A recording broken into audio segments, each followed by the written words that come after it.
द्विघात बहुपद का शून्य निकालना आ गया था।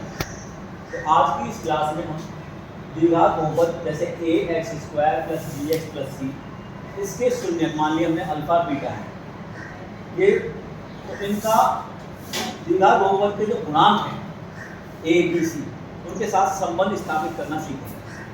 तो अल्फा बीटा का ए बी सी के साथ संबंध स्थापित करेंगे।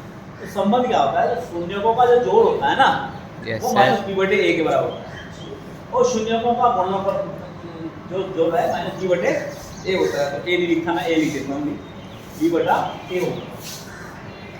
अब शून्यकों की जो गुणनफल है वो सी बटे ए के बराबर है।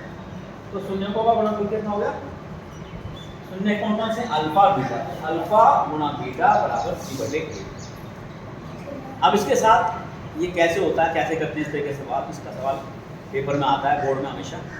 तो एक क्वेश्चन हमने दिया है द्विघात बहुपद 7x स्क्वायर जमा 20x माइनस 3 के शून्य ज्ञात करके और शून्यकों का संबंध द्विघात बहुपद के गुणांकों के साथ सत्यापित करें। तो इसका हल करेंगे। अब हमारा द्विघात बहुपद क्या है, 7x स्क्वायर जमा 20x घटा 3।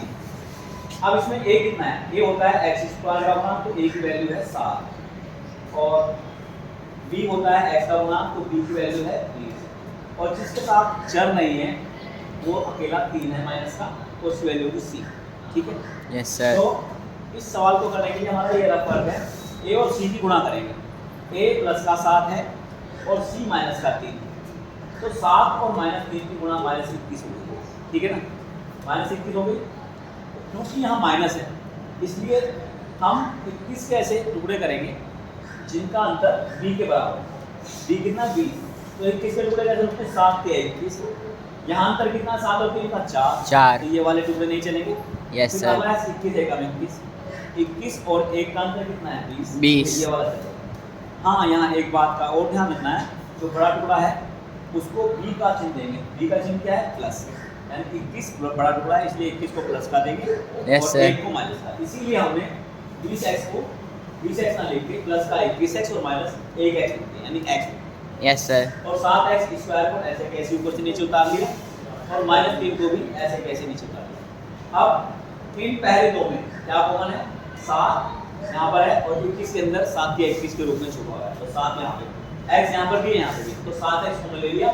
7x स्क्वायर में यहाँ बचेगा x, और 21x में 7x जाएगा तो 3 बचेगा, x चला ही गया और 21 को 7 से भाग करेंगे 3 आएगा, तो यहाँ यस सर।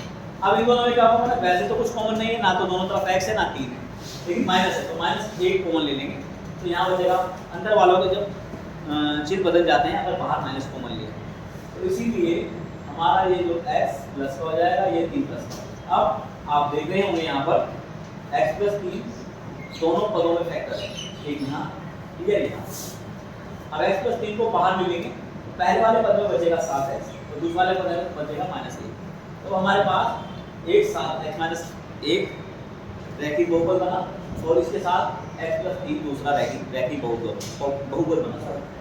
तो दो घात वाले बहुपद 7x स्क्वायर जमा 20x माइनस 3 को हमने एक घात वाले बहुपद 7x माइनस 1 और x प्लस 3 की गुणा के रूप में लिख दिया। हमें बहुत अच्छे से पता है कि एक घात वाले बहुपद से शून्य कैसे निकालना है। एक घात वाले बहुपद को जब हम 0 के बराबर रखते हैं तो चर का जो मान आता है वो शून्य होता है, तो इसलिए 7x माइनस 1 को 0 के बराबर रखेंगे, 1 उधर जाकर प्लस का होगा और 7 गुणा में घटने आ जाएगा, तो x की वैल्यू 1/7, इसका एक शून्य होगा। ऐसे ही x जमा 3 को जब 0 के बराबर रखेंगे x की वैल्यू आ जाएगी माइनस का 3। अब हमारे पास शून्य आ गए हैं 1/7 और माइनस 3, ये शून्य आ गए हैं। अब हम इसको सत्यापित करने का काम करेंगे। सत्यापित करने के लिए फॉर्मूला क्या है, शून्यकों का जोड़ जो होता है माइनस b बटे a के बराबर है। ठीक है, तो शून्य क्या क्या है, 1/7 और माइनस 3, तो 1/7 में प्लस कर देंगे माइनस 3। एक बात ध्यान रखो, जब भी माइनस कोई संख्या लिखी वो ब्रैकेट में डाल देंगे, गलती नहीं, बराबर c। b कितना है, b है कितना है, प्लस का 20 है, तो माइनस b माइनस का 20 हो जाएगा और a का मान 7, तो 1/7 और प्लस इंटू माइनस, ये बराबर हो जाएगा -20/7। तो 7 दिया 21, 21 माइनस का होगा, नीचे सबके 7 आ जाएगा। 1 माइनस 21 बराबर बटे 7 बराबर माइनस 20 बटे 7 होगा। माइनस के 21 प्लस का 1 तो प्लस के माइनस के 20 बटे 7, तो इधर भी माइनस के 20 बटे 7, दोनों तरफ बराबर है, इसका मतलब ये संबंध सत्यापित है। अब हम इसका दूसरा संबंध सत्यापित करने की कोशिश करेंगे, शून्यकों का गुणनफल। फार्मूला क्या होता है, c बटे d। तो शून्य क्या है, 1/7 और 3, 1/7 और 3 की गुणा करते हैं। c का मान कितना है, -3 है, आप देख सकते हैं, और a का मान है 7, तो -3 और 1 की गुणा -3 बटे में 7 -3 बटे 7। यहाँ भी दोनों तरफ बराबर है, इसीलिए ये सत्यापित हो गया। ठीक है, यस सर।